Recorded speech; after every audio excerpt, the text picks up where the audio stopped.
mo, huwag kang bumili na hindi kailangan at huwag mga ilangan na hindi mo kayang bilhin. Alam mo, katulad ng telebisyon, Pakiulit niyo po yan. Huwag ka bumili. na hindi kailangan Oo. At, at huwag mga ilangan na hindi mo kayang bilhin. Halimbawa, yan. lahat ng kapitbahay may color TV. Oo. Ikaw lang wala. Oo. Dahil sa inggit, nangutang ka. Ay, ari ka na mabuhay na walang color TV eh.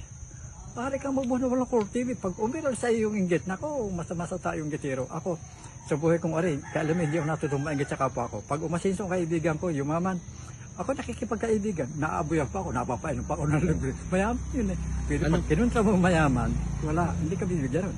Ano po ang pinakamalaking yaman ng tao sa mundo? Number one, pinakamalaki, yung kalusugan. Nakabuntin mo lang sa labi at lagi kami sakit. Gusto mo kumain, hindi ka makakain. Masakit ang katawan mo. Kaya kinakailangan kalusugan na number one. Ano po ang pangalawa? Ang pangalawa, yung matapat na paniniwala sa Diyos.